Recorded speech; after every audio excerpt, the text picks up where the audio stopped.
How to add IDM extension in Opera browser. So hi guys, the first thing that we need to do is to open our Opera browser, and once open, go to the left hand side, and here in our menu options, let's look for extensions. So click on extensions, and once routed to the page, first make sure that you have your developer mode on. And let's go to our Internet Download Manager this time. Let's open our file location.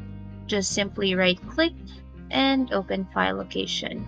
So once you have your file location open, look for idm gcext.crx and simply drag this file into the Opera browser.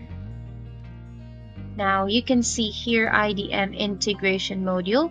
Simply click on install, and then there will be this pop out, and click on this blue button afterwards. So there you have it. You have successfully installed IDM on your Opera browser. Thank you so much for watching and hope you guys enjoyed.